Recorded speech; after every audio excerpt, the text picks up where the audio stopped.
Biraz önce duruşmayı takip eden avukat arkadaşlarım da beyan ettiği üzere geçen duruşmadan bu yana çok bir şey değişmemiş. Eksiklikler tamamlanamıyor.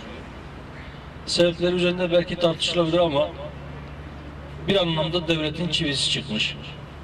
Bir tanık ifadesinin alınması, bir HTS raporunun gelmesi, bir adli tıp raporunun alınması çok uzun zaman alabiliyor.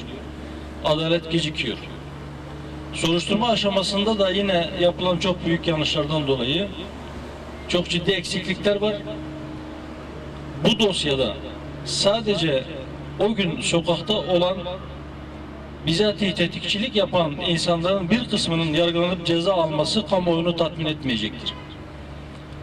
Adalet duygusu zedelenmiştir. O insanları sokaklara salanlar ve bütün vatandaşların can ve mal emniyetini sağlamakla görevli olanlar ve onları idare edenler. Bu görevlerinde bir ihmalleri, bir kusurları, bir kasıtları var mıdır, yok mudur? Bu hususta araştırılmadan bu dava tamamlanmış olmayacaktır. Bu dava bitse de şu anda yargılanan insanların bir kısmı veya tamamı ceza alsa da dediğimiz diğer yönleriyle iyice soruşturulup açığa çıkarılmadan ve hak eden herkes cezasını almadan bizler bu davanın peşini bırakmayacağız. Davaya ilgisini devam ettiren, ısrarla adaleti arayan herkese teşekkür ediyoruz.